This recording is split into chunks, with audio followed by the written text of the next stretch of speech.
Welcome back, ladies and gentlemen, to Wuhan, China for this epic clash between South Korea's SK Telecom T1 and China's Edward Gaming. SKT have already secured #1 in the group. They already know their fates. However, they've got to put on a good show here. Edward Gaming, this is a must-win. If they lose, they are out. Their road is done. If they win, though, they are 3-0 on the day, and they will tie-break Cloud9 for the last spot out of the group, pull a Fnatic, win 4 straight, make the top 8. And knock out NA again. Of course, much like Fnatic.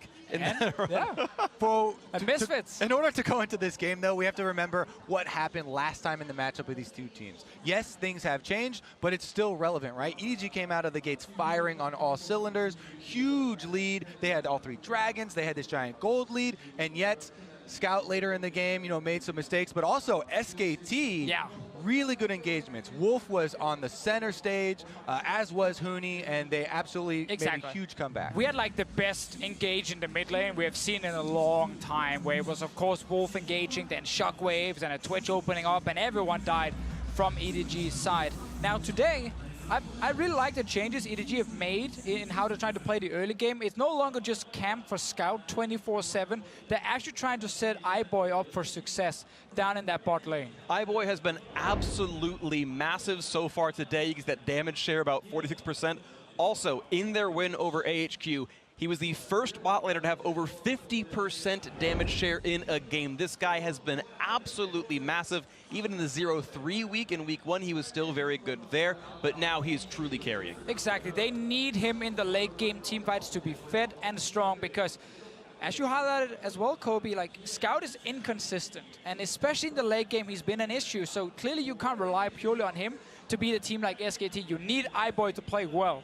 And as big as the changes that EDG has made from week 1 to week 2 are, and as good as they are, SKT have also made changes here. They're going to keep Blank in today, and I think that as much as I love Peanut, and I adore Peanut, Blank honestly is the better choice for this matchup. Yes. I think this is going to be a huge boon for SKT as well. Yeah, it absolutely is. He's, again, a player who's known to do his research right there, just now getting back into his seat, and they're going to be ready to go in Champ Select in just a moment.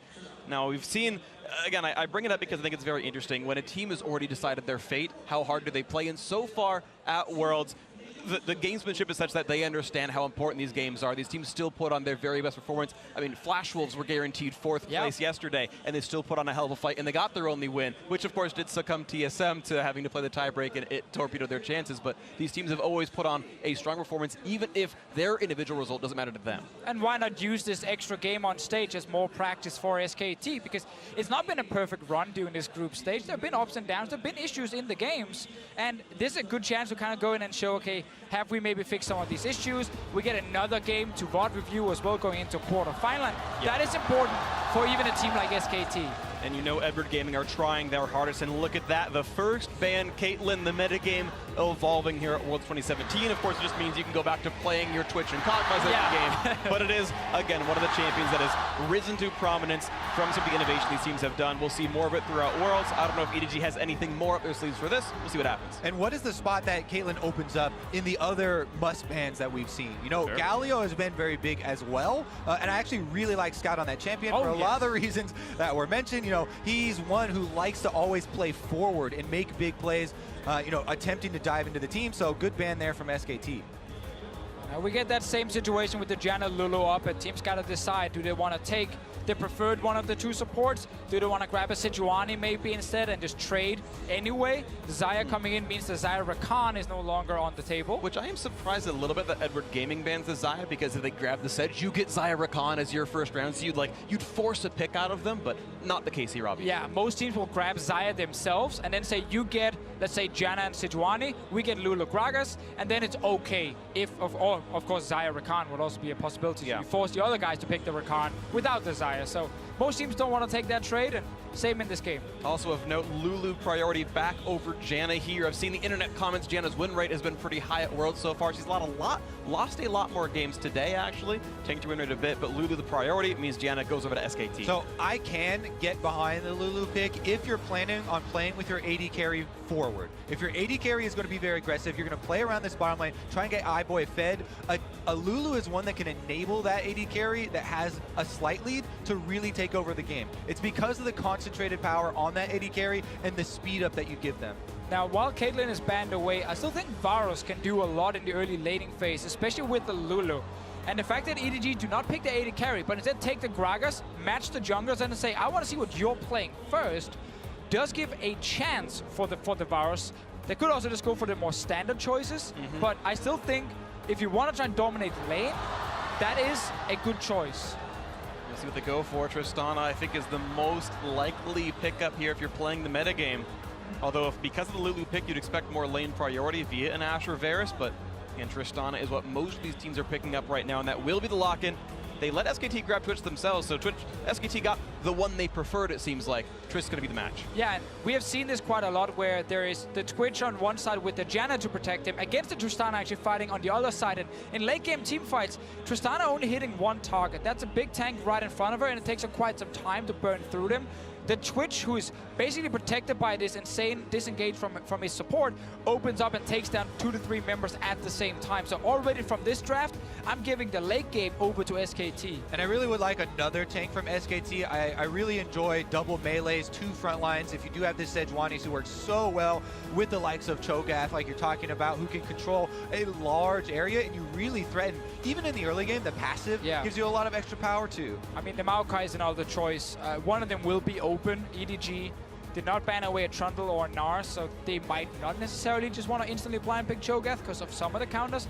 I still think it's okay to do if you actually feel confident that you can handle whatever counter pick is coming from the enemy team. SKT not even taking a chance, just get rid of the Cho'Gath. Well, solo lanes left to be picked up. Edward Gaming blind picks one, counter picks the other. SKT, of course, in the same boat here. Maokai the hover. Edward Gaming gonna leave last pick to scout in the mid lane. Are SKT gonna give Huni an advantageous matchup again? Have him bully on the side? Is there gonna be something like a Trundle coming through? Or are they gonna play the double tank, you know, just frontline like there? Because Trundle, he's not just a split pusher, right? If you have a tank on the other side, he can team fight. Use the pillar to navigate those team fights and use your ultimate to shred through the Maokai. They do it. I actually really like that, especially for Huni. So blind pick mid here for Faker, LeBlanc, Syndra are 2 fine choices from Orianna. Is an old school he always likes to go back to when he needs to blind pick as well. I think there's enough choices. It's very rare right now, I feel in mid lane you get completely counter-picked and you just can't lane. Most of these champions will at least be 50-50. Yeah, well, Orianna gonna be the hover, and there's the lock-in. SKT gonna bring that one in for the last game of the group stage. And it's now time for Scout to answer this one in the do or die match. Win and you tie-break Cloud9, you play another one, lose and you are done for. Hovering right now on LeBlanc, we'll see if it comes through. Yeah, I would like LeBlanc here. I think you can put a lot of pressure on the Orianna in the mid lane, and especially combine that with your jungler to try and get the advantage, and then use that then with a teleport to snowball the bot side. Especially combine that with the fact that it's being played by Scout. This was one of his huge champions. Everyone was talking about the Lucian, but he had such a very big performance to get EDG the first seed. Representing China here on LeBlanc, very big carry for him, and this is the type of player and the type of champion you want that player on. Very few split champions have succeeded here at Worlds 2017. Longzhu, the only one who's made it up so far. The rest have been exited by weak group stage performances, or even in the play-ins if you count the rest of them right here. Edward Gaming, the last one remaining to see if they can do it here. 2-3 their record. They've had a killer week, of course, a slow start in week 1, but the crowd now rallying behind them. And I like the control they can have around the mid lane here with Gragas, with LeBlanc as well. Faker's currently sitting on Cleanse to try and defend himself, making him a little bit weaker in the pure 1v1.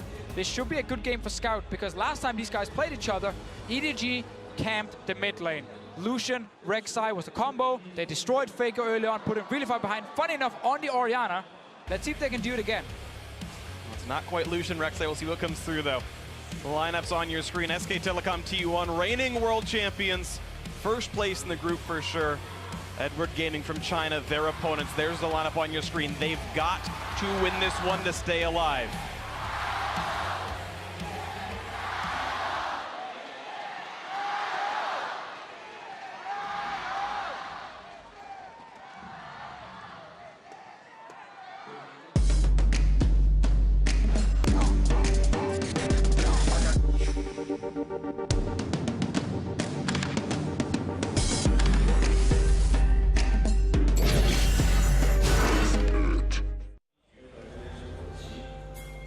we are, ladies and gentlemen, the last regularly scheduled group stage game of Worlds 2017. Edward Gaming hoping to add bonus time by winning and heading to a tiebreaker. SK Telecom T1, not really a horse in the fight other than playing fair and making EDG earn it. SKT forward, one have already secured #1 out of the group. Huni got to be spotted out by Mouse. Oh, the bait. It's actually Mouse doing the scouting this time around, though. Goes for the root, flash chain, gonna be flash answered by Huni. That was a nice little cheeky attempt. Flash for flash. Could mean a lot for Trundle if the gank comes back in. Also, we get Mouse starting W, Scout starting with the chains, and no flash in that mid lane. Obviously, no cleanse from him because he's running with the teleport. It's an interesting trade because the two lanes that you're looking at for each team are, top lane for SKT, but also the LeBlanc lane versus Faker. You mentioned the amount of pressure. Having flash on LeBlanc really does put extra pressure on that Orianna matchup because you can threaten if your jungler is ever anywhere near. Flash you chain. pretty much guarantee, flash chaining in a large combo. So this kind of takes away a little bit of the advantage for SKT for EDG in the mid lane, but also SKT on top side. It's also rare. It's actually worth it to invest a lot of summoners to get a first blood this early on in the game. Like Huni would be back for the minions anyway, and yeah, you get a bit of gold over on your side, but it does now affect you for the following minutes. Ooh, I think something that we just saw on top side was Huni pulling the wave a little bit to try and focus them onto one minion, but he didn't quite get it and didn't get to deny any experience from Mouse. We'll be able to deny a little bit of the last hits there. One of them going down. No, it's actually going to get to go. Oh yeah, sorry, there I missed it. Yep, 1 CS denied. There's the trade. Grasp the Undying. Huni winning so far in the one-on-one, and again playing a style that suits him. He loves being the aggressor, the carry force in the team. One thing you mentioned in the pick and ban phase, Kobe, was having a melee champion with the Sejuani. It obviously is a great combination, especially early on for ganks. So easy to go top lane and apply the stun and the extra burst damage onto this Maokai. Only really possible though early if Maokai is actually pushing the lane. Otherwise, get level 6 on Trundle, you can just tower dive him. You actually have the damage and the CC to do it with this Trundle Sejuani. That comes through feature into this lineup. Huni halfway back on his flash cooldown. Of course, Brent at very start of the game. He'll have it back around 5 minutes here as he keeps trying to push Mouse around. Still on that 1 CS on Maokai. Still on 1 actually. Oh, you missed it. He at least was running Bandit, so he gets 1 gold per miss.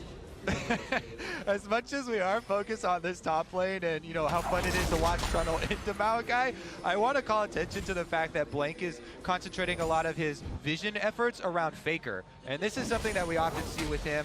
He got both Scuttle Crabs plus wards around Faker in the mid lane. That coupled with the fact that the LeBlanc blew her flash early, Faker on Orianna, he is not scared of the matchup right now at all. He's pushing in Scout and doing just fine. It's just a good adaptation because this didn't happen last week. There was actually almost no wards around mid from SKT side, allowing Clearlove to get early ganks off. Not this time around though. Orianna just wants to scale, just want to do anything in the early game if she can avoid it. Waiting for the team fights. We'll see as that comes farther and farther in the future. Of course, SKT have been so good at playing a spread out map, and again, Huni on a champion that can do that. A sneak into the brush for Clearlove. No wick to be had. Bang still going to stealth in, but don't expect a crazy fight. Clearlove will eventually finish his recall. There shouldn't be much of a skirmish here. We see why the Lulu priority came in from EDG. They could have gone to Janna. They went for the Lulu instead to try and have a stronger early laning phase. And they're using it at the moment to get a small lead over SKT in the bottom lane and get a bit of damage on tower. And that's always the key thing. It's not a Caitlyn, but it kind of serves the same purpose here with the Tristana. Take down this bot lane tower. You definitely expect lane priority here. It's pushing forward so far. Down to 2/3 HP. Also, I gotta say, smart itemization. Cole versus Doran's Shield is pretty much a hard win for Cole. It's what I consider a soft counter, but you're never going to lose lane, and you're going to get 450 gold richer for it, so your power spike comes in faster. Especially if you got that Lulu on your side, helping you out. Blank goes in here for the counter jungle on Krugs, whereas Clearlove setting up yet another counter gank. He's waiting for the moment for Blank to go first. And now he's got a good position here. Actually, it's going to happen. Big damage in from Huni. He's got no flash, though. No way out. First blood cleanly secured for Clearlove in front of his hometown. Yeah, Huni goes in there pretty early because Blank is coming for this gank. But Clearlove, the second counter gank he sets up. First was on bottom side, in action down there. He sets it up on top side. They find the kill onto Huni. Yeah, and even better for EDG. They know the junglers were top side, so they get free time in the bottom lane. There's so much damage on this tower in the early game with the Tristana Lulu, showing why it's so effective. And Bang now taking more damage. Down to 300 HP as well. The Tomato not meaning much, but Meiko has to take a couple of steps back. He's got to wait around a little bit. Easy Bang actually went for a safer keystone as well with that Warlords, but this turret still close to falling. Another thing to note here is Mouse is walking back to lane. He's saving teleport in case something happens in the bottom lane. For Wolf. Stays alive, but didn't shield the turret. He shielded himself instead. I'm pretty sure he had the option of choosing which one he wanted. Turret's dead really soon. Wolf coming down. He wants to secure the turret now. The cheers here for Clear Love in Wuhan. Big play for him to start it out. Can he finish this game and keep EDG's hopes alive? Bottom lane is the focus now. Turret's extremely low, but both teams have this objective in their eyes. Damage on a Meiko. Here comes Clear Love, though. Will he go for the body slam flash to kill out? Bang is going to find the body slam easily and set the flash away. Meiko staying alive. The turret still goes down, though. That's enough of an objective as a 1,400 gold lead for Edward Gaming. Feels great. It's a tower at 6 minutes. We've seen the Caitlyn lanes get around 8 to 10 minutes. This is so early on in the game. Bang and Wolf pushed under that tower 24/7. Down a lot of CS. Early gold lead for EDG. iBoy and Meiko coming up. Huge here for EDG in a must-win moment. Meanwhile, on the top side, even though they did get the kill onto Huni, he still has the big CS lead. Mouse trying to make up some of it here under the turret. Huni wants to get some damage on the Maokai first if he wants to set up any sort of kill pressure with Blank. For now, Mouse is just staying safe. Early armor as well, nice for him, and as I said before, save that TP, so can either use it back to lane if needed, or go to the other side of the map. See, that does come through right now. Of course, Huni with flash up shouldn't be too easy to gank, but iBoy and Co coming around, and of course that ward spots him. Shouldn't be a surprise at all to SK Telecom T1, normally great with the coordination. Huni gonna have to back up, though, of course, Trundle not good wave clear. We'll have to forsake some of this. In comes Tris, good damage on a Huni. He'll stay alive through it, but half HP for him. They're just so far behind on the play. Down in the bottom lane, Bang and Wolf have just pushed towards their own river at this point. EDG already at the tower. Exactly. There were a couple of things here. Mouse went for a trade before he left, getting Huni a little bit low. Then iBoy goes aggressive there to chunk him out. So they have full alone time here on the turret. And Huni is scared to walk up to that minion wave. They're getting a lot of damage done. They have a very big lead in the tower pushing game.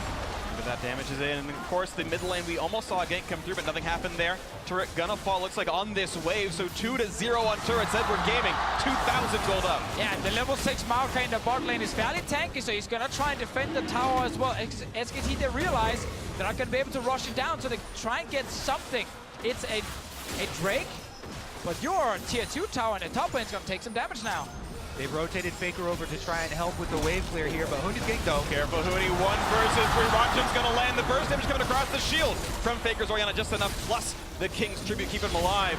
Incredible Rate goes down, but this turret could be attacked soon. Would really have preferred EDG to just focus on the tower. It's not about kills in this game here, it's about getting structures down. So there's barely any map for SKT to try and defend once we go later into this mid game. Just continuing 2,500. Faker now has given wave clear duties, the only AoE champion on the squad right now. Trundle will be sent to the bot lane. Bang without a flash, so he can't really sit 1v1 against this LeBlanc here. Blank going for a bit of an invade here is the level 6 Sejuani. Even though Mouse is fairly deep extended here on the bottom side, you mentioned how tanky he is already. And the fact that Blank was half health when he went into the jungle means things go down on him. He's on vision. Oh, they're going to find him with the root. Here's the rest of the squad. Blank sure to fall, and Scout finds himself the kill. So much for those double busts. Now it is a LeBlanc with an early game kill, double bust, and EDG are off to the races. I mean, this is the perfect early game for EDG. Free bot lane tower, swap top lane, instantly get another turret. You're getting kills now even on your mid laner, who's not even part of this early game plan. They have not been playing around Scout in this game. It's been all about iBoy and Meiko winning 2v2. Right now, this is a solid game at Edward Gaming. Of course, it's looked like this before with early pressure. And the previous one was all about camping the mid lane, camp Faker, but this was a lane victory so far for Edward Gaming with a couple of good ganks at a clear love. Now mid lane, we're going to take some damage. Firefighter Tristana looking to knock down some buildings. This situation is just so incredibly good for EDG. They do get the stun. Good rock jump away. Yeah, he's safe. Remember in Champion Select when we highlighted the differences of Lulu and Janna, how Lulu could really enable the AD carry that is ahead. Well, guess what? iBoy is absolutely crushing this, and his Cole has not even popped. This is a Tristana that gets to move forward with the Lulu speed. A Tristana that's about to wear down a secondary turret here, and no Sejuani ult to worry about anymore. One of the big things we liked about the LeBlanc as well against the Orianna is you can split push with teleport. Scout has been sitting in the top lane, now he's joining the mid lane as well to try and take down the turret. Gotta wait for the next minion wave, but once again, it's a lot of damage every single time. EDG just keeps pushing over. Faker is not the wave clear, not to be had for SK Telecom T1. Wolf Pop's yielded to heal up, but this will be the third straight turret kill for Edward Gaming. We're 11 minutes into the game, and all 3 outer turrets, they're dead. This is an insane snowball. Plus, Righteous Glory is already done on Mouse, so the Maokai can't actually force fights. This EDG comp has a front line to run behind. Like, they have so many options right now. You thought it was bad in the last game where it looked one-sided with the early game snowball. This is even bigger.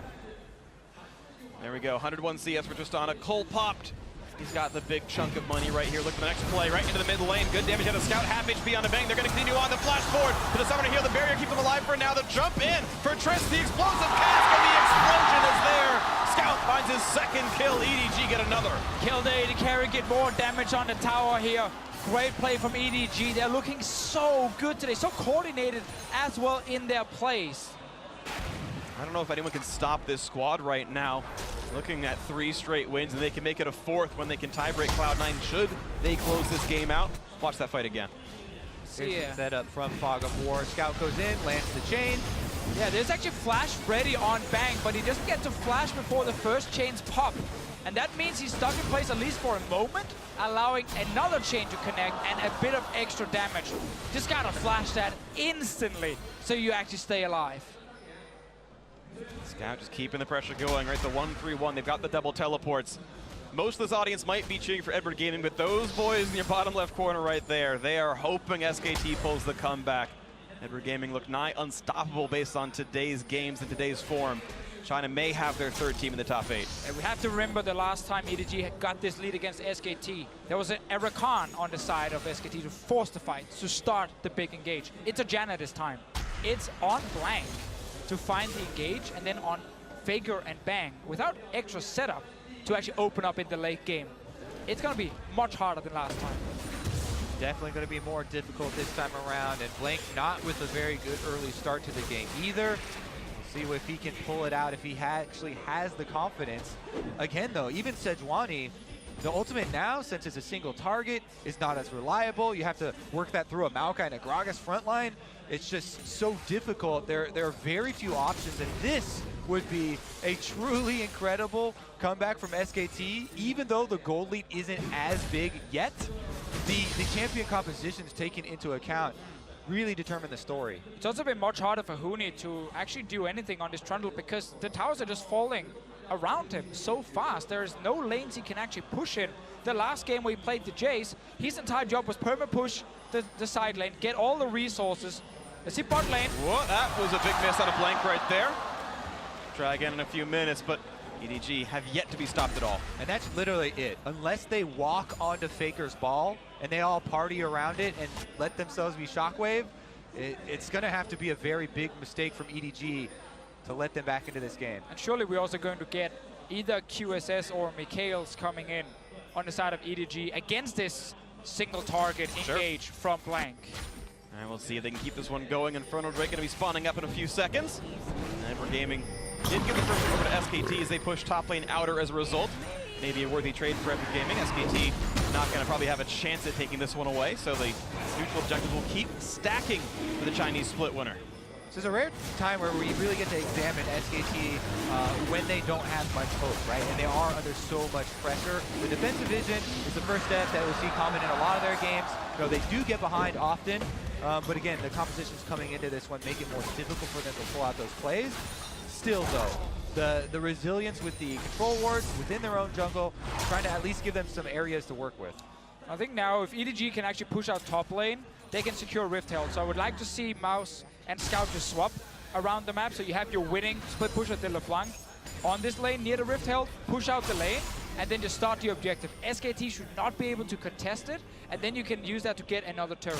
Exactly, and there's another 5 minutes until Baron. You want to use that time with the Rift Herald to take down some of these secondary turrets. If you can really open up the rest of the map there, then you just keep up this vision. The defensive vision I talked about for SKT, if you're able to crack these secondary turrets, then EDG just get to clean that all out. And once Baron does arrive at the 20-minute mark, that's when you get to bait. We get that swap around now. Scout going towards the top side. SKT are just investing everyone on the bottom side, knowing they can't contest very easily. And EDG, again, push the tempo, get enemy jungle camps, get the Rift Herald. See if you can get another tower before Baron even spawns. Well, there might be something else picked up before Baron spawns as Huni's in a bad spot. Body slam flash gonna land, pops to the ultimate, but knocked right back in. Clear level perfect accuracy here, and the rest of the team joining it as well. Huni is going to drop, but he's not gonna find the trade kill. Got a bit close, but iBoy getting his first kill of the game. Yeah, not going down easy here. Clearlove staying in melee range of the Trundle, allowing him to get a lot of health back. Let's see here, Blank. SKT looking for the comeback fight, looking for iBoy, but he's so durable. Knocks back, bang, gets most of the way out of range, but Faker wants in. Nice flash gets away from a potential shockwave. A couple of summoners down. That's a sign of something out of SKT, but the goal, of course, getting farther away over time. Yeah, SKT are able to get a couple summoners, and 2 of them are critically on iBoy. Now they're actually starting up the Rift Herald, but EDG still decently in the area. Yeah, there's a full HP level 11 Maokai in the bottom lane that could join for a fight. He's on his way. Only 2 ultimates available for SKT, the Shockwave and Monsoon. Don't know if they're going to be fight starters. Here comes Maokai around the backside. Mouse looks for Faker. Monsoon to buy some time. Where's the Shockwave going to be? He's waiting for it. Doesn't find the opening just yet as Rift Herald keeps hitting clear love, then resets. SKT disengage, and they pull the TP out of Mouse. But Huni used his as well.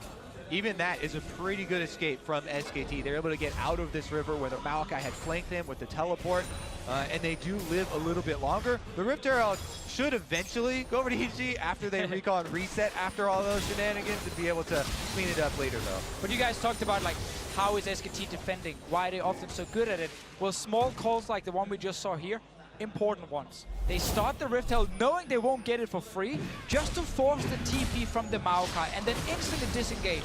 That does buy them a bit of time, but they don't have to be so afraid of Mouse. And this is a play from before. Clearlove staying in the melee range and LeBlanc waiting for all the cooldowns. Gives enough time for Huni to get HP back. And while he doesn't get the kill, at least he forces the jungler very low. You can see Under Gaming continuing to turn the screws here. 3,500 gold up. They've tied that Infernal Drake count. And if they go in the next 2 minutes, they'll grab the Rift Herald as well, but so far not an important goal for them. Let's see, iBoy, go mid lane, 2 items, push it out, push it all the way down to that tier 2 tower, and then walk into the top side to secure that Rift Herald. EDG should want to fight for it. They have such a strong AD carry at this point. SKT is trying to delay them for as long as possible. Yeah, I mean, as much as we set up all the things against SKT right now in this game, they have come back from some very, very daunting situations.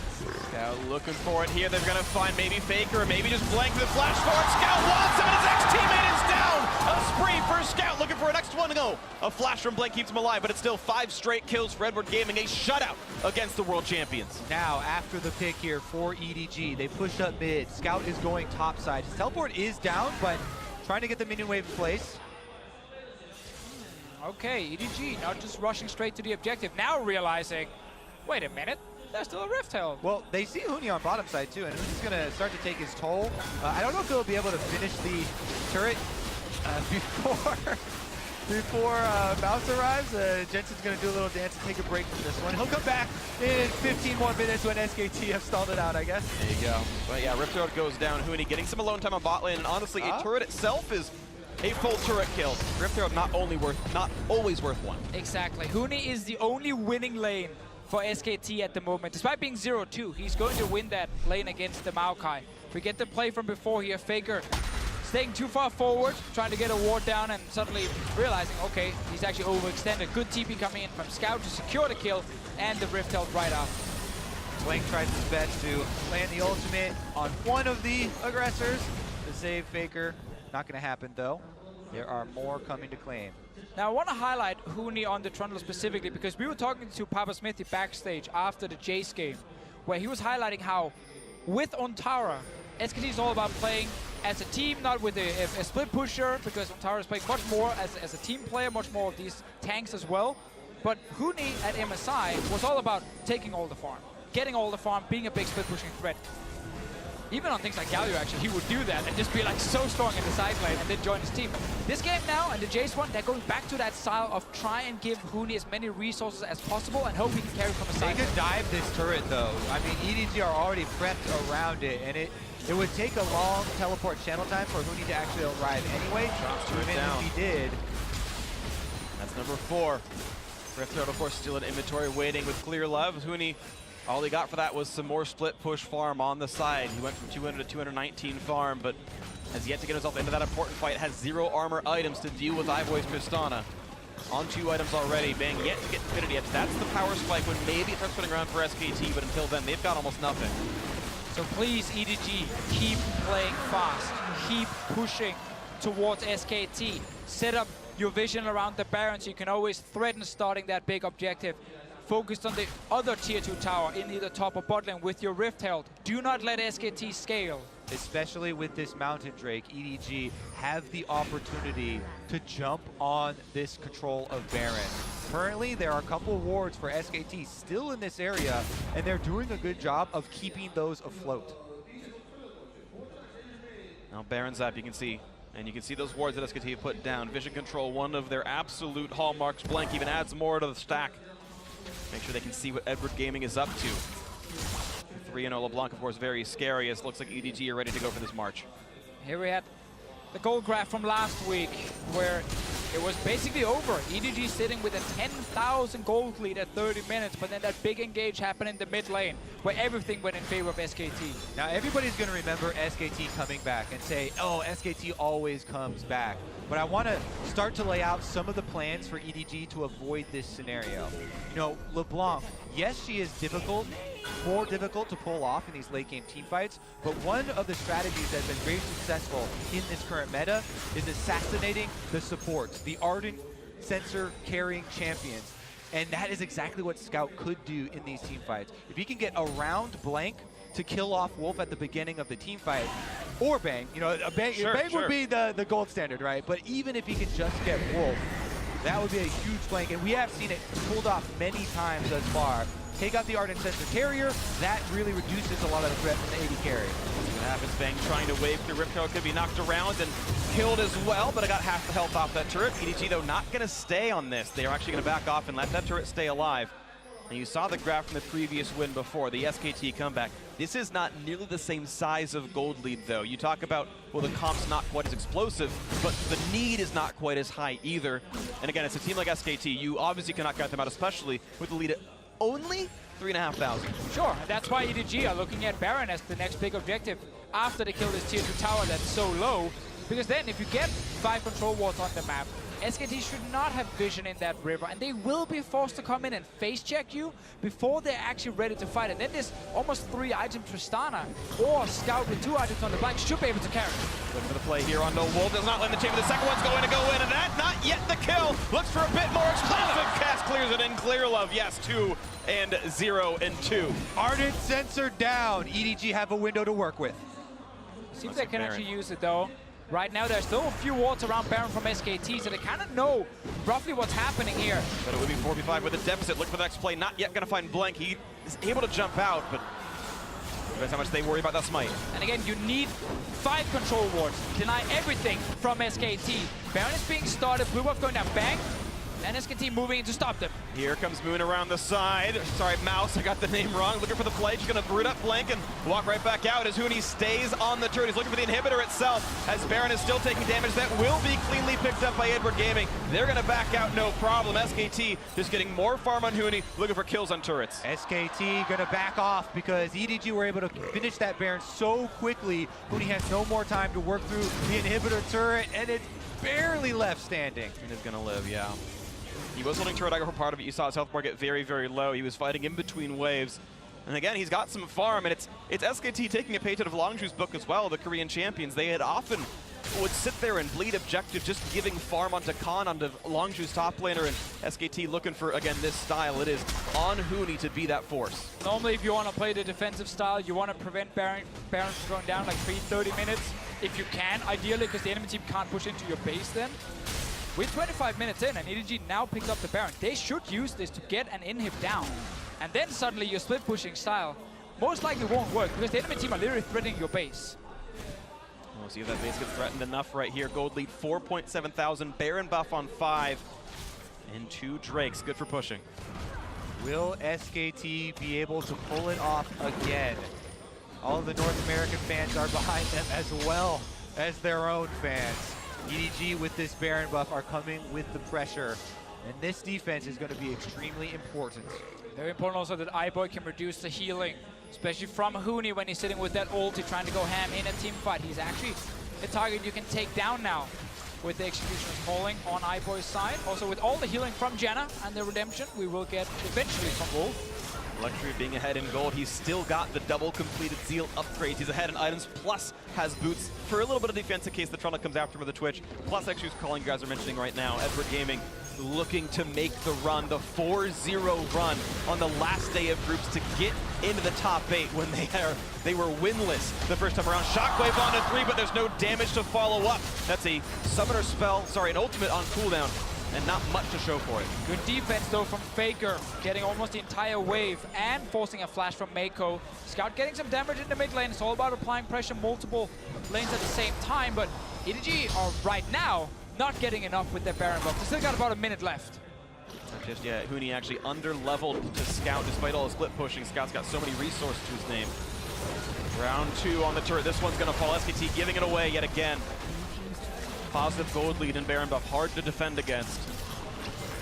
Unless they're able to crack the, good crit there. Unless they're able to crack the inhibitor turrets though. SKT, this is the line of defense that they actually have to hold. The outer turrets are one thing. iBoy trying to make work of it.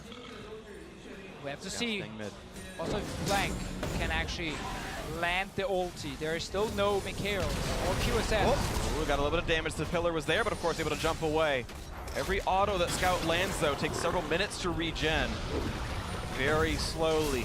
Evergaming pushing in farther. 25 seconds left on Baron, though it's timing out soon. Yeah, get in there, iBoy, man. Shockwave on iBoy. He's got to watch out for this one. Gets away, and Barrier plus Lulu ultimate down to stay alive a bit more. SKT, again, they chip away at your summoners, chip away at your ultimates, and iBoy more vulnerable now. They have to back off. A little bit too scared to finish off this secondary. 2 good shockwaves from Faker. EDG could definitely have avoided both of them. Play. Mouse wants to dive. This could be the winning fight then. They're going to push them off at least to get the inhibitor turret. Scout to backfill with the team. 5v5, the front lines are available. No shockwave though means they might be all right. Huni put down to 2/3 and now some alone time with the inhibitor. Pillar comes in, but no fight yet as Huni is yet to ult as well. He's not really trying to take stats.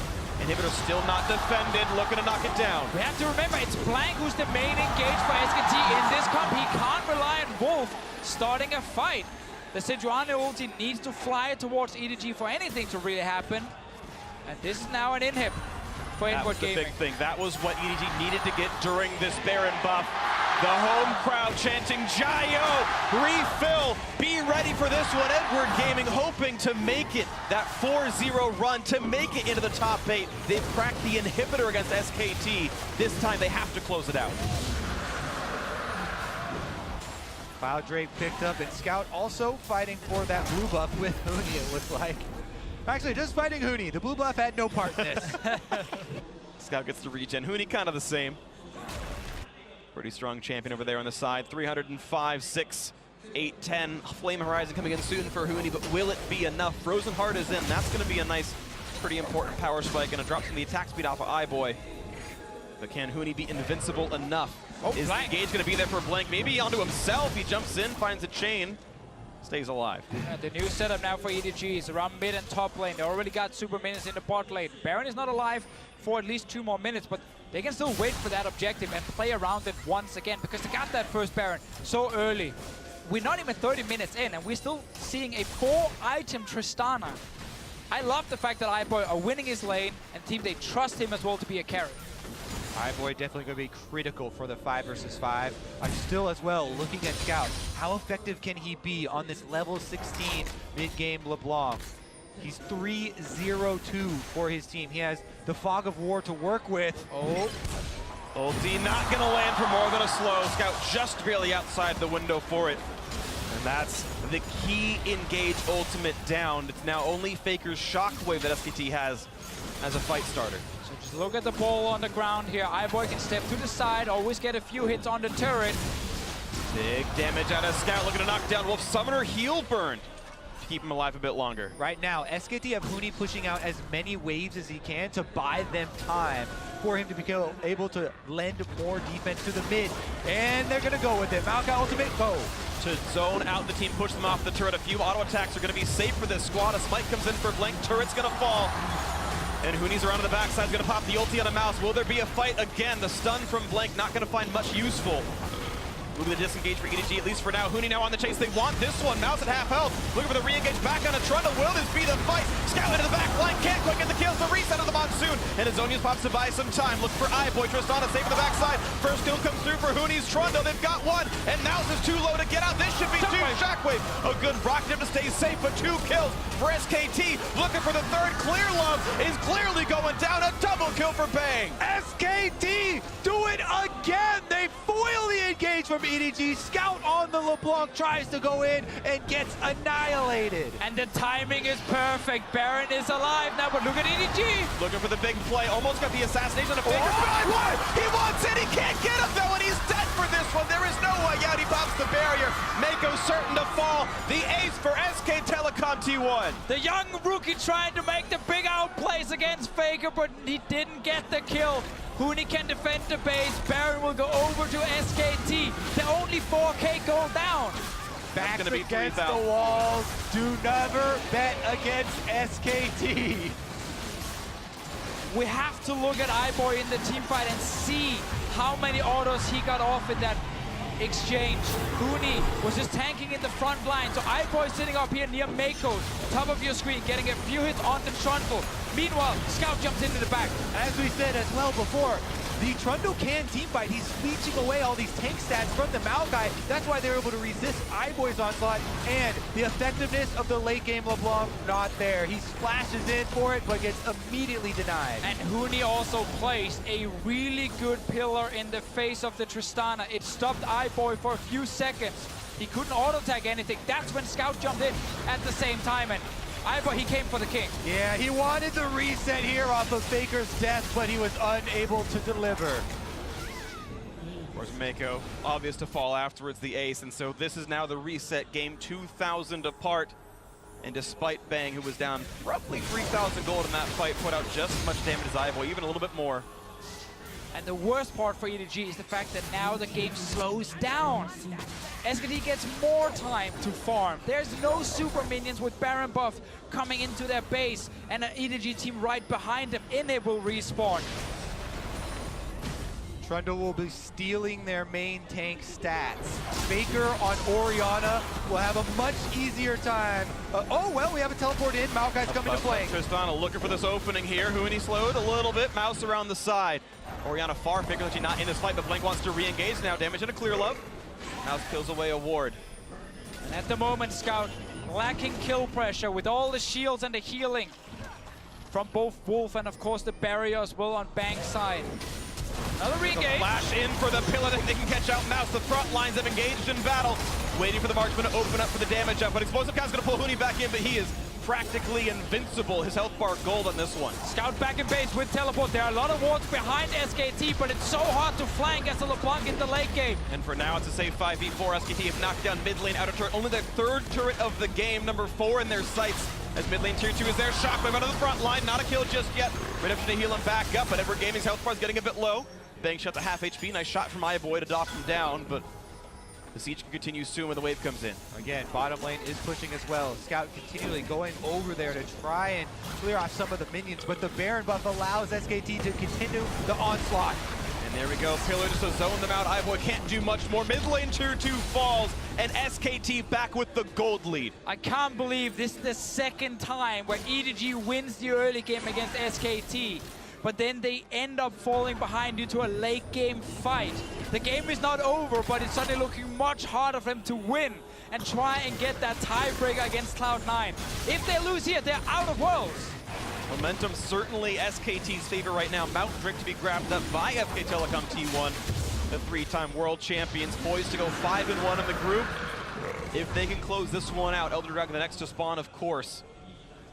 Waiting for the next big play to come through. Back to the jungle for both these sides. The inhibitors alive on all edges. This next item completion coming through. The question is, who can keep up? So much of it hinged around that mid fight at the inhibitor. So much gold given over to SKT. So much power with the Baron buff as well. And it almost took all of the wind out of EDG's composition here, all the momentum. It would have to be a very big play from Scout now to try and make up. It's for Bang. Now Scout over the wall. That could have been a threat. They're going to find a chain and a blink. It's practically invincible on the Sejuani. Look at mid lane, EDG pushing straight for the turret. It's only Huni there, just around it for now. Okay. For the inhib, I mean. The race is on. They got some shots in the inhibitor, but SKT have answered in time. Controller to go down, and no real harm to the base. Now, if Scout can't assassinate anyone in the backline, then he needs to change the way he's team fighting. He needs to become more of a distraction. Force SKT to respect him from the flank, while iBoy have time to kill Huni or Blank. You often need to wait for the Trundle ulti to disappear and then turn back onto him, and he's actually, quote-unquote, fairly squishy. I like the quotes then. Okay. Yeah. I'll give you credit with your quotes. I'm just saying, he's not actually squishy, but a lot squishier than with the ulti. All right, now let's take stock of the map here. No major objectives available, so it's much harder to play aggressively. Scout right now split pushing the bot side of the map. Mouse trying to catch the waves that Huni shoves in. And you see the lack of wards right now. Look at that bottom of the map right there. Not a lot of vision, so Scout can't go any farther. He gets some priority, but no one really cares about that side of the map right now. I want to see what iBoy's doing with his life still there. It is a Blade the King coming in. That's the right choice. I think that is a good choice. I was about to say, if you're going for Black or for BT or something, it would be the wrong choice. I like this more here. Blade Runner King trying to kill the tank. It's going to be much longer team fight from EDG's side. Grind out the Trundle and the Sejuani. See if iBoy can take down one of them. While you got to respect the game. This on iBoy, but he gets away with it so far. The shields are in. Will there be a re-engage? Not quite. Bang goes out, gets ulted back. Nice shot with the back line. Will they get him? It's so close. iBoy the flash forward, and Faker gets with the auto. Doesn't even need Nash's auto attack to land so well. And Clear Love now isolated. 1 versus 4. He is going to fall as well. Bang on a rampage. 7-6 in kills. SKT look to do it again. SK Telecom taking down the inhibitor turret and taking down EDG's hopes. The primary carry is dead. The only damage left in the comp is a LeBlanc, and Scout's going to try to catch some of the minion waves to kill as many as he can. Mouse buys a few seconds as well. The inhibitors gone though. The minions still a few survive. One will break the backdoor bonus. Mouse dives it and kills it. Does this buy the time though? Because Mouse is certain to fall, and he's been trapped up. Next up it's Scout. Can he make it happen? Can he get out of the base? He's gonna try, but look at the shots out from Bang. Doggins buys a couple of seconds, but there he goes. Blink gets a kill credit, and now it's Meiko catching one last wave. Buying a few more seconds. iBoy spawning in 2, Clear Love in 6, but it doesn't even matter. Edward Gaming came so close, and they looked so good, and they were almost that third team in, but it is SK Telecom T1 with another comeback win, 5-1. Congratulations, SKT. They get first seed in this group. Congratulations, Cloud9, on getting second seed in this group due to EDG losing. Due to Cloud9 beating EDG in week 1. Getting that advantage in hand, heading here to week 2. But honestly, SKT, we have to revisit this story once again. So often, calm and collected in their late game, boys. The counter engage there, completely stuffing Scout, completely annihilating EDG's hopes. And the patience to bleed one objective at a time until they got their first power spike and their second. Infinity Edge finally came through on Bang. Frozen Heart finally there on Huni to become invincible against the single marksman. A LeBlanc eventually falls off a cliff in late game team fights. And you know, the split push didn't come through for EDG. SKT got the fights they needed. Yeah, and you get these late game fights where an Orianna and a Twitch, they can actually threaten the backline of EDG. EDG couldn't do the same. They had to just try and kill the tanks. And it meant that iBoy was constantly trying to run away and stay alive, while also having to kill 2 mega tanks right in front of him. Almost impossible for him to carry the late game fights against Twitch and Orianna and the big tanks. Always there. You have the advantage in the tank-to-tank fight if your Trundle is shredding the main tank and your Twitch is shooting right through him to the backline, as you said anyway. Fairly squishy. No, not squishy at all. No. Too tanky. Difficulties certainly. Edward Gaming It is a heartbreak, of course. They came so close. They opened the day and looked insanely good, and the hype was real. You saw Fnatic do it and pull it through in the tiebreaker. Ever Gaming knocked down 1, they knocked down 2, and they were poised to knock down 3. And you think about if they had closed either of these SKT games, they'd be tie-breaking in a second. And it's another domestic champion now dropping out of the group stages. Only Longshow able to actually advance as the LCK champion. And with EDG, like in Wuhan with Clearlove, we've all heard the story of him playing in his hometown here, almost making a comeback. I feel so bad for them because, again, they were so close to winning this game and at least get a tiebreaker, but it's not happening. Not the case. Cloud9 goes automatically, having that 3-3 record. Props to them for the second spot out of the group. But now to find more about how SKT nabbed that win, let's check in with our analysts. Thank you very much, Freak. SKT, they do it again. They mount another massive comeback to dash the hopes of the EDG squad and the entirety of the LPL as they almost made the miracle run to get out of this group and move onwards. So that's exactly what I said all day. I said EDG have a great early game. Their team fighting is not as strong as any of the other LPL squads here. If SKT can get it to a team fight phase, they're just going to roll over. And let's take a look at that 30-minute team fight. And the big deal with this fight is the timing. There are 30 seconds until Baron. There is no need for you to look for absolutely anything. They fall into the trap and they decide, let's roll the dice against SKT late game. And while this team fight does not look great from EDG, we have to give them so much credit for the ridiculous early game that they had. The bot lane performance out of Meiko and iBoy, I think, is the best 2v2 laning we've seen in the entire tournament. You know, no one had dominated that hard in the tournament previously. Picking the Lulu and taking, in 2 minutes after the minions actually, arrive, they take the turret and 20 CS lead in essentially 4 minutes. I do want to quickly point at this play. A lot of people will say, why would you flash forward there? He tried to get the reset. He tried to just get back to safety. He knew he was screwed as soon as that Trundle pillar came back out. I think iBoy made the right call. Maybe not on the rocket chop, but definitely on the flash. Yeah, once he's already in there, he's already a dead man. You jump forward and you're slowed by Trundle pillar, you're not getting out unless you get a reset. So you can criticize the initial play, but he's trying to make something happen when his team has just kind of thrown the game. And I just cannot help but see the similarities between the first game of SKT EDG and this second one when it comes to the game-winning fight from SKT. It revolves around the decision of Baron. The first time around, do you do Dragon or defend the Baron? EDG fall for it again. Here, do you push the inhibitor or do you set up the Baron? They go for the inhibitor again and they lose it 2 times. And it's just a fundamental choice that they were not able to fix from 1 week to another. And the saddest part about this is, with that last team fight, this game-deciding team fight essentially, outside of SKT's base, the bottom lane inhibitor's already down. Exactly. Wait for the super minions to push in. You don't have to force anything. They literally just had to wait for SKT to respond. You have side lane pressure on top side with a LeBlanc. She can be up there split pushing. You could have a 4-man squad in the mid lane. And this is an easy game that you can bleed out. And while I am happy that, Cloud9 now gets out of the group, I'm also disappointed because we've seen such incredible performances from EDG, and they were so close to actually making it into a tiebreaker and potentially getting out of this group. And you have to think that if this week 2 EDG showed up in week 1, they get first in the group probably. Like, they look so good, and this could be a team that really could have challenged some teams in the quarterfinals. And it wasn't just the strength of EDG. It was very clear that you could see the blueprints, the fingerprints of the entire LPL on EDG. They came into Wuhan. They had a conjoint effort bootcamp between WE, between RNG, between EDG. EDG didn't necessarily participate in the first half of it, but taking the Caitlyn, suddenly cleaning up their team fighting, it looked like a lot of the alliances that were built at Rift Rivals were injected into this team to make them go Super Saiyan in week 2.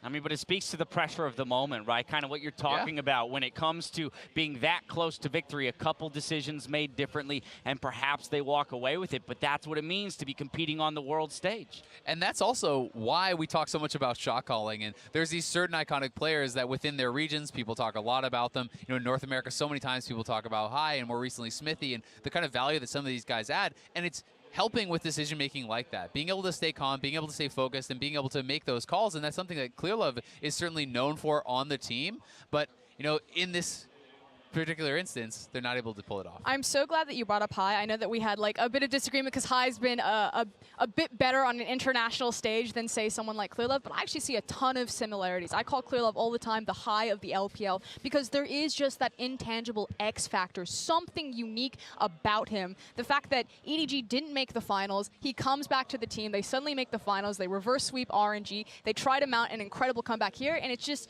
he's been such a meme and such a joke on the international stage, rightly so for a lot of his international blunders and performances. But today, the international audience finally got to see what the domestic audience knows that Clearlove has been capable of. Now, while we're talking about him, and since we are going to be saying goodbye to EDG for the tournament, I want to return to what you were talking about at the beginning of the day, perhaps hinting at Clearlove and retirement if the day doesn't go for him as planned.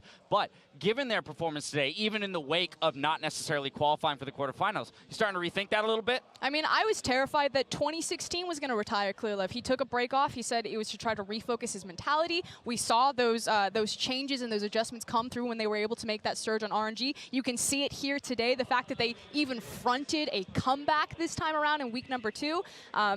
But that said, I mean, Clearlove, he's been around the scene for a long time. It's always been that quarterfinal curse. And eventually the tiny little voice in the back of your head just starts telling you, you're not good enough, you can't do it, you never were. And it's just trying to overcome that every single year. And I think it's so hard because even if you're like, okay, I know exactly what to fix, let me play again and it'll be perfect, right? You don't get to play again right away. You have to wait an entire year. An entire year where you then need to be successful not only in your own region, you need to be able to reach the levels where you just even get to Worlds. Then you need to hope probably for a good group draw. Then you need to make sure that your teammates and everything is coming together at the right time. Maybe that it's a good meta for your team. Like there's so many pieces that have to come together, and that's why, you know, losses on these levels is so heartbreaking, and why you see the response, and not only from the fans but from the players here too, especially the players, because they pour their hearts and their souls into this game and into the practice for it, and losing that one game, that can be something that haunts you for years. Can you imagine going in front of,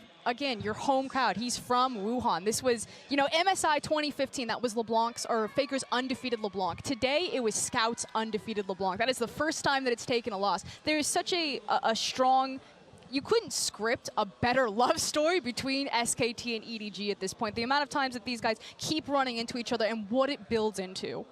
All right, well, today's results mean that it will be SKT and C9 advancing to the quarterfinals from Group A, while EDG and AHQ are out of Worlds 2017. The LPL champions made a great run on the deciding day, but fell just short in a loss against SKT. Well, SKT still remains that incredible late-game team, and the big part of why they are so deadly in that stage is when they draft accordingly. Bang's Twitch, even though they lost tower at 6 minutes, still finds a way to flash forward to continuously pressure the backline. One of the reasons why Twitch is such a powerful pick. Same with Faker's Orianna. They just need to draft themselves the tools to be able to execute those clutch moments, and clutch is the adjective that best describes SKT.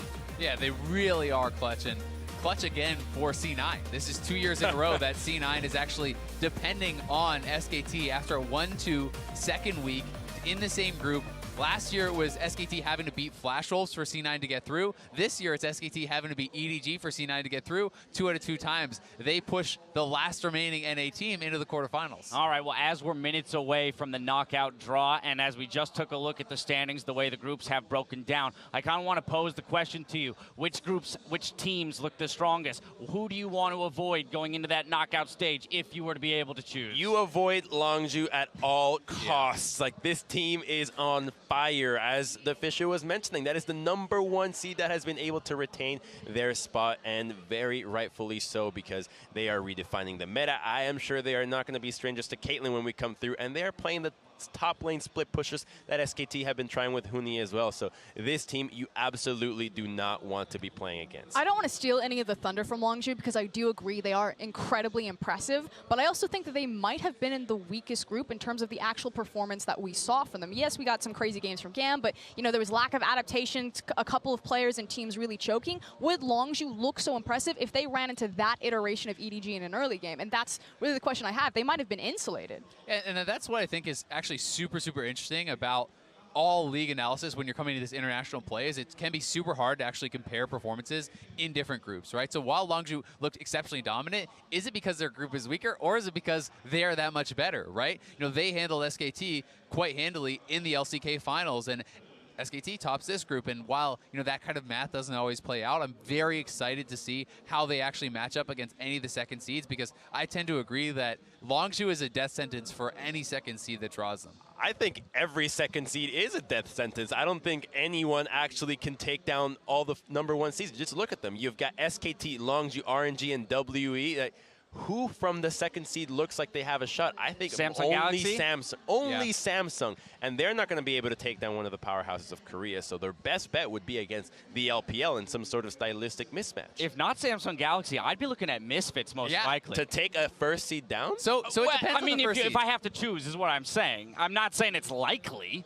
So I think that, like, while I certainly wouldn't be betting on Misfits, I think that Misfits, because of the improvement and the growth that they have shown, you know, they could be exciting. And I wouldn't necessarily take them against a team that has been as consistent as SKT or Longzhu or something, but perhaps, you know, WE has had some ups and downs. You know, they have shown some weaknesses. You know, maybe there's an opening there. RNG has looked brilliant in group stages, but we've had group stages past, you know, at MSI, thinking back, where they went 8-2 and then, you know, kind of burned out in the elimination stages. So these are teams that have not proven that they're exceptionally consistent throughout the elimination stage, and maybe you can attack them. There's a lot of maybes there. That's the point, right? It's going to be an uphill battle for a team like Misfits, but they're definitely equipped to do it if they show up on the day. The other thing I want to talk about is the way the regions broke down, right? Of course, we do still have break down. And they made it out, baby. Yes. We do still have, of course, 3 Korean teams through, 2 LPL, 2 Europe, and 1 NA. What are our thoughts there in terms of the region's performances here at Worlds and moving on? Do you want my harsh reality? Yeah, let's go. I'm going to get flamed so hard. I honestly feel like the better team didn't make it out of Group A today. I feel like EDG their highs were much higher than the highs that we saw from Cloud9. And while Cloud9 were more consistent from week 1 to week 2, and that's why they deserve to take the spot, if I'm talking about at both teams playing at their best, the best performance that we saw from EDG outclassed almost everyone versus the best performance that we saw from Cloud9. I think everyone would agree with you. You're too nice. That sounds really I'm scared I'm going to open up social media. So maybe some diehard fans would disagree, but yes, Cloud9 deserves to get out because they had a better week 1 performance, right? But are they the better team overall? No, I don't think so. I think that EDG showed higher highs, but at the end of the day, you have to succeed in the format that is given, right? And so much about Worlds is consistency, and we see that time and time again from the Korean teams. We do not see that time and time again from the other regions, and that, I think, is why you see them, you know, falter at Worlds, and why we saw so many #1 seeds, you know, getting eliminated is because of lack of consistency, not because of how good they can be at their best. When you look at G2, TSM, EDG, and the Flash Wolves all falling out in groups, it's not because these teams can't have great moments, it's because they didn't have great moments consistently over 2 weeks. And that is what it takes to succeed at Worlds. And this is all before we even begin the conversation around the meta and the way it's developed here at Worlds, right? It's usually when we get to those best of 5s, when people start bringing out those pocket picks, we start seeing the MF supports of last year really throwing wrenches and stuff. Exactly.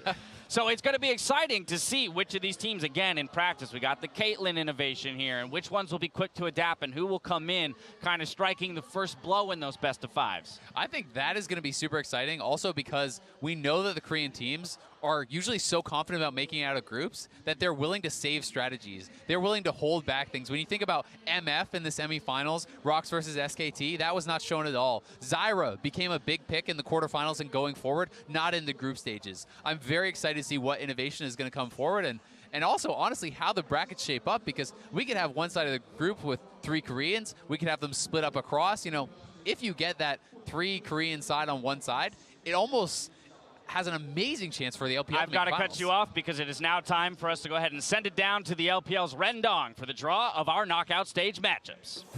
淘汰赛阶段的抽签仪式现场，大家好，我是任栋。大家好，我是余生。是的，那么曾经怀揣着冠军梦想的24支战队，到目前为止只剩下最后的8支战队了。那么接下来让我们一起来欢迎一下他们。 What this Worlds tournament has been, where we started with 24 teams down to 8. 他们分别是 SKT、龙珠。 Running through the teams of Pool A. These are the first seeds out of their group. Wolf, the representative from SKT, Gorilla of Longzhu, Ming of RNG, and Zero of WE. On the flip side, we've got the second seeds qualifying through. Jensen from C9, Caps from Fnatic, Kuve of Samsung Galaxy, and Maxlor of the Misfits. You have to love how happy Caps is there. He can't help himself. They made it. I mean, they did what EDG almost did. The fact that we almost had two teams go through like that is phenomenal. It's always nice, though, that we got both EU and NA out to quarterfinals. Running through some of the rules, of course, don't worry. We've got plenty of people behind the scenes checking every single one of the picks to make sure that the draws are validated, and we will deliver that information to you as we receive it. 我们接下来将要请出今天的筹钱嘉宾，让我们欢迎 OMG Icon。有请 Icon。So Icon. Oh, go for it. Yeah, Icon is the mid laner for OMG. A lot of people will recognize as Cool was the former big mid laner, but he actually transferred teams to Newbie and then to LGD. Where do I get my hands on a suit like that? He is very handsome. 接下来请 Icon 开始进行抽签。 Beginning the draw.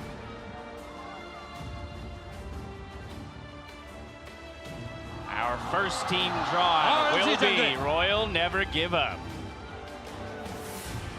Of course, RNG started out very strong in their group and then continued to solidify it on the back half, really just marching through everyone with a very fast and furious style. 好的，有请 Icon 继续抽签。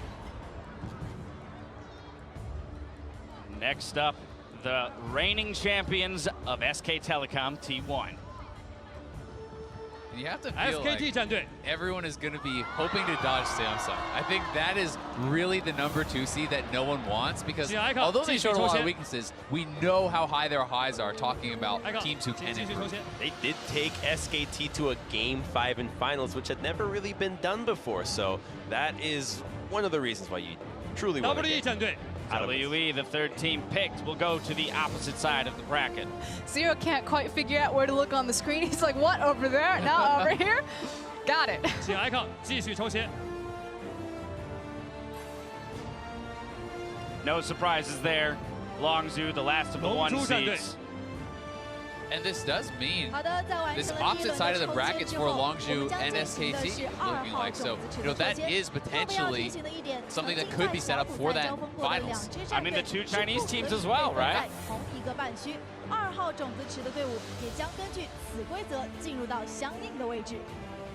Of course, as we are completed with the Pool 1 draw, we'll be moving on to Pool 2. No Pool 2 team can be on the same side of the bracket with the Pool 1 team from their group. That's the important thing to remember here.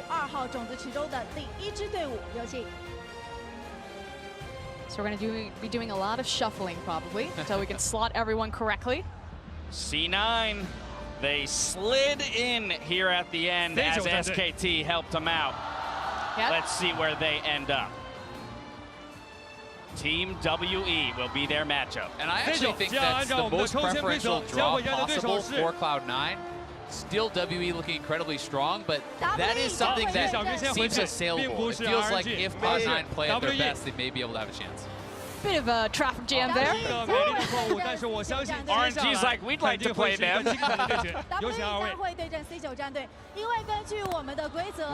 There it is. I want to confirm just for the viewers that this is correct. C9 versus WE, just so there's no confusion. Have bees in his collar? Because that is some style that I want to take. His name is literally Icon. I don't know what you want. Our next team to be drawn from Pool 2, who's it going to be? Fnatic. And it's the European LCS's Fnatic. Yeah, speaking of just sliding in there, Fnatic made the hero run. Caps is like, me? I'm on Fnatic? Oh, I am!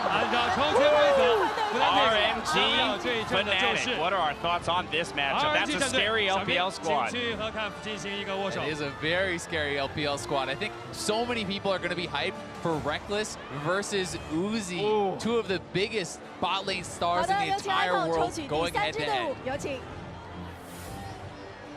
Only two teams left to be drawn, Samsung Galaxy and Misfits. And it will be Samsung Galaxy of the LCK. Gonna have to see where they go, because that really is the second seed that everyone's talking about, and it's going to be an all-Korean affair. That is a spicy quarterfinals right there. Yikes, that matchup is going to be quite something because Samsung will have to really bring the heat if they want to keep up. This means that the last matchup will be SKT Misfits. We will, of course, complete the draw just to confirm. But, oof. The suspense, it's Misfits. And while it is SKT, and yes, SKT is the favorites, and yes, they are the 3-time world champions, they showed a lot of weakness in the early game where Misfits really did excel. So maybe a way in for this team. Who looks more beatable out of the LCK teams, Samsung or SKT? Samsung. 好的，接下来让我们再一次看一下淘汰赛的对阵情况。 Going through the matchups one more time for clarity. 肯定会在广州上演属于所有英雄联盟的一场非常精彩绝伦的一场又一场的好戏。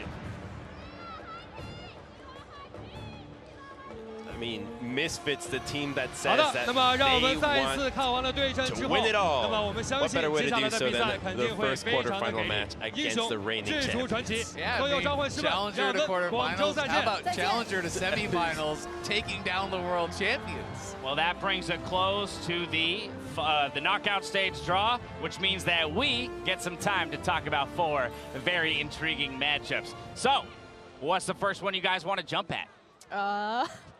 Samsung Longzhu. That's right. really the one that seems like there is a smaller disparity between the two teams. So that's the one that I want to see. Even though I think you can almost always expect Longzhu to come out ahead on this one, I think that's the one where you'll have the closest game out of all of them. There's also a huge stylistic mismatch there. You have Longzhu, who are just the sprinters coming out of the finish line. They've got the crazy, wacky picks. And then you have Samsung Galaxy, very slow, patient, methodical, as well as the cool clash between Cuvée and Khan. And I'm really excited to see it because it has been that stylistic difference and because of the adaptations and the changes we've seen in the Week 2 meta. You know, the Caitlyn coming in and some of these different picks that have been coming out and really kind of shaking things up because Longzhu, we know their style. They stayed true to that style in the LCK. They stayed true to that style in the group stage. And I think that Samsung will have to make some adaptations, but there's been kind of a sampling of choices that have been presented by some of these teams in Week 2, and they can maybe try to find out what best fits their style. All right, well, that, of course, is only one of the 4 matchups. We have, of course, C9 drawn against WE. At first glance, your gut check was perhaps the most preferable draw for C9? I actually kind of think that this is almost like mini Longzhu versus mini Samsung in a sense. We talked about stylistic mismatch.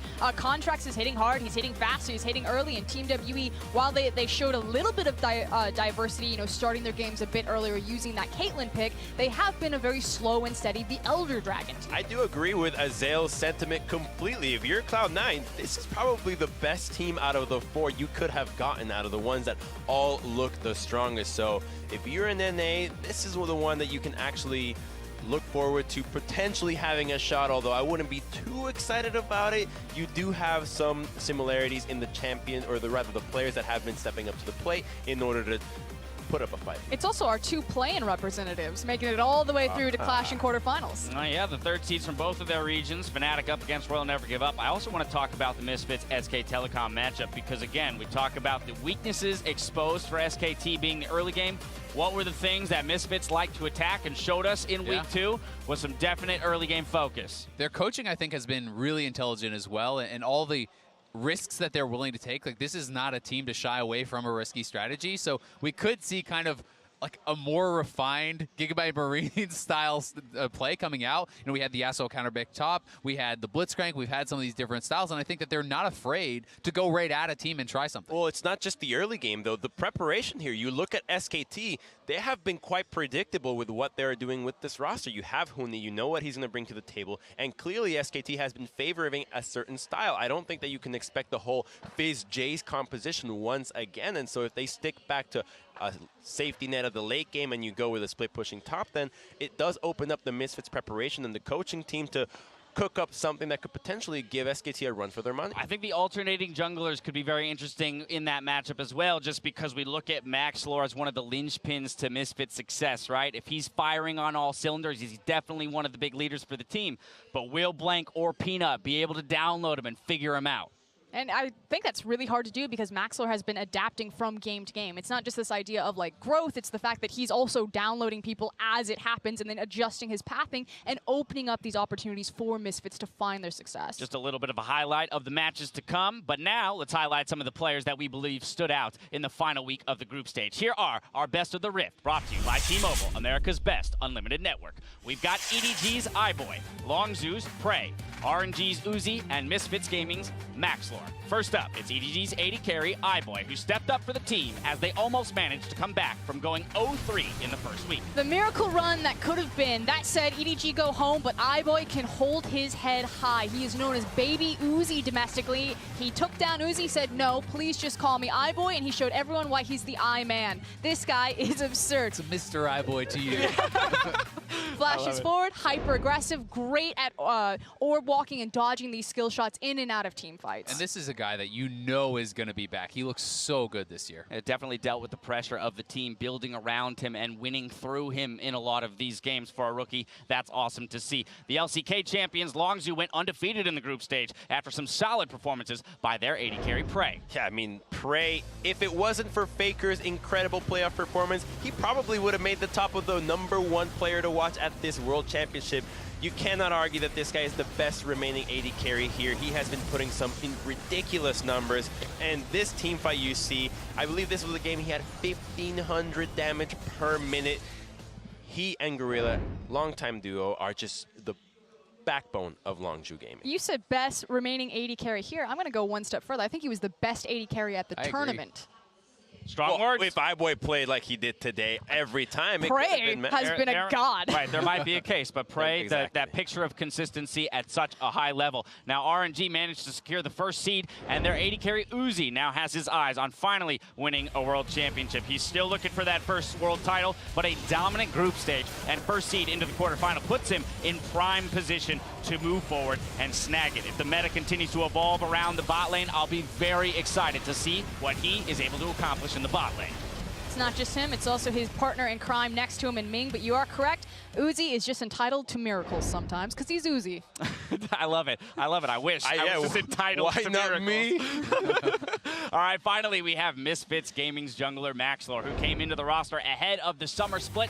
Now he's ready for the quarterfinals at Worlds, looking to take the team to new heights. And I'm one of the people that really was counting Misfits out in this group, but they played so incredibly well, and Maxlor stood out so much to me, not only as a playmaker, but as someone who's willing to adapt, who's not repetitive, who's doing different pathing in the early game, really attacking the opposing team's weaknesses. As I think he really exploited a lot of problems against TSM, you know, being able to completely shift the game, taking down Hansor and Jace time and time again, and he was able to do that against multiple teams. Yeah, my favorite thing about him is the mentality that he's been sharing with us in the interview so far, that it's you have to have the winning mentality, that you have to believe that you're going all the way, but not to be cocky about it. You have to be realistic and understand what you have to do to get there all the way, because we've had League for many years, and many people have been having struggles with figuring out how you think about the game properly, and I think that the Misfits actually have the right mindset for it. Absolutely a winner's mindset. We'll see which players will step up next week as we kick off the quarterfinals in Guangzhou. From first CS till the final team fight, you can follow the best of the Rift in more places than ever before. T-Mobile, America's best unlimited network.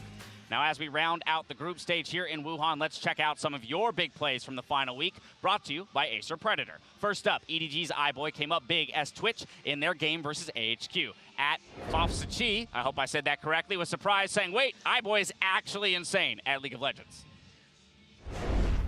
Well, look at the mini-map, because Mountain's coming in from behind. Glacial Prison misses! You cannot miss that shot, Mountain! That's a double kill for iBoy! And Captain surprise! Will they take it down? Here comes Clearlap, the flag, drag, triple kill! iBoy, you are amazing! 可以来要看一下打一波，第三把，越保越闪的，这边有，准备的，保驾，可以走，可以，五把右盾。杀去吧！我下，我一下，我不然。来，兄弟。And you know, I'm finally ready to call it. When iBoy first came in midway through the split, I was like, Ardent Sensor meta, he's got Janna, Lulu. It's super easy to look amazing. Nah, he's actually just great. Well, Mountain did help him out there with that whipped ultimate. That was something. I would not have the first clue how to start navigating that fight as an AD carry when you've got a Sejuani behind you and damage dealers running at you. Pray. Yeah, exactly. Take your hands off the keyboard. Earlier this week, Fnatic started their comeback with a dramatic win against Immortals at Joe Paget wrote, "Oh my God, Fnatic died for the Nexus. What a finish." Caps a bit low. Do they have the damage roller? Must go big. Shockwave. Kenya's reckless. Now on to the Nexus they're going. Do they have the damage output? The hits are coming in. Is it going to be the game? Fnatic looking to knock him down. Will they get Soa? He's trying. It's the game. Hit Nexus. Everyone hit Nexus. Nexus. Everyone hit Nexus. Hit Nexus. Hit Nexus. Hit the Nexus. Hit the Nexus. Oh.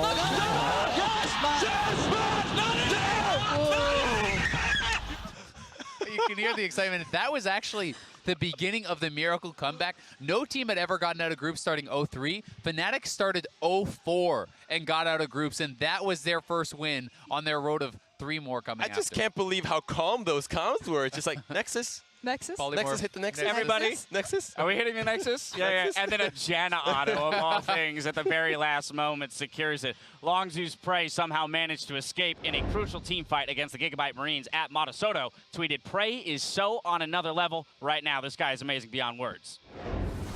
Still letting the damage. Ripto doing quite a lot, but Saya does go down. Gorilla is going to fall. A stun landed on the Prey, but he did take out the Zillion Optimus. Make it happen. Prey, though, finds the pick. Keep your eyes on Prey in the fight. He's consistently dealing damage along with Noe. They're both trying to get through, and then Prey makes the decision to flash over. He then takes out Optimus, walks away. I mean, spoke earlier, but still taking out one of the big carries was so significant.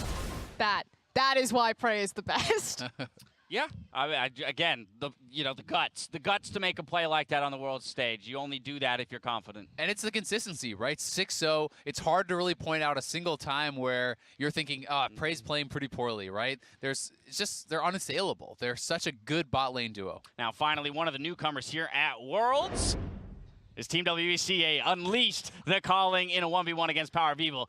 Eki Lopez said, "CA is one guy from groups that has stood out for me, doesn't lose lane, and makes big plays."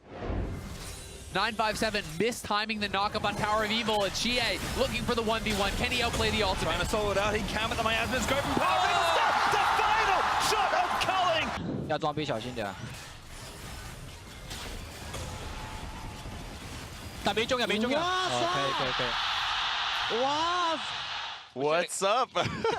Should have counted them. I don't know how many culling bullets there were there, but he hit every single one. I just am very curious to know what the actual number is. Now, as the dust settles on the group stage here in Wuhan, let's look forward to what's coming up next week. We've got our first quarterfinal between Longzhu and Samsung Galaxy next Thursday, starting at 4 p.m. local time. That is 1 a.m. Pacific time and 10 a.m. Central European Summer Time. There's 4 big matchups coming your way, so be sure to tune in. Remember to join Jat, Deficio, and Papa Smithy for a special edition of Worlds Tonight as they revisit their Worlds Top 20 list post-group stage. Now for myself, the casters, and the entire live broadcast crew, thank you for watching, and we'll see you next week for more Worlds 2017. Good night.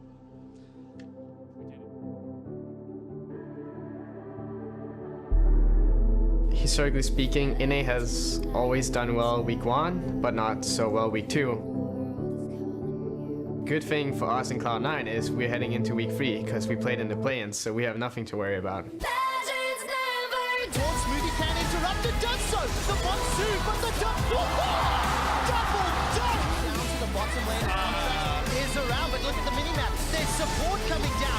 Great little bramble smash comes down and Contracts bashes to safety. Forced to use the collateral damage to get even further away. Contracts takes down Mouse, but look at Cloud9 down low. There's one in reply. Impact's down. Edward Gaming keeps their hopes at playoffs alive. I mean, surely it can happen a third time, right, guys? I mean, right? Van continues to get zoned away by Mountain, while Huni and Faker get shut down inside the Cataclysm. Faker's going to have enough time to rip-walk one last time. AHQ, they're not being challenged. SKT, they can't stop them. AHQ are onto the inhibitor. They turn for the kills, trying to get 1 or 2 more. And AHQ strike down SKT. iBoy sidesteps and look at that. iBoy's got himself 2 already. The engage from Mouse as Zip goes down to to scout. Liquid Gaming want to make playoffs with Wuhan on their backs. Here comes FaZe, he's gonna be in range of the Shark. It's gonna land, he's gonna chomp down, and Maokai is dead. Huni's gonna win the game outright, he's onto the Nexus already. Cloud9 have blocked the macro management. The #1 seed for SKT Telecom has been secured. Guys, I mean, right? I'm looking. Okay. Nice, son. Go Twitch. Flash. Nice.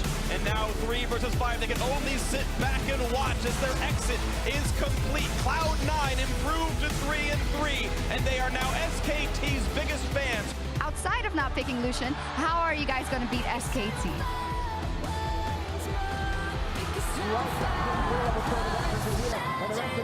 Huni is going to drop, but he's not going to find the trade kill. Got a bit close, but iBoy getting his first kill of the game.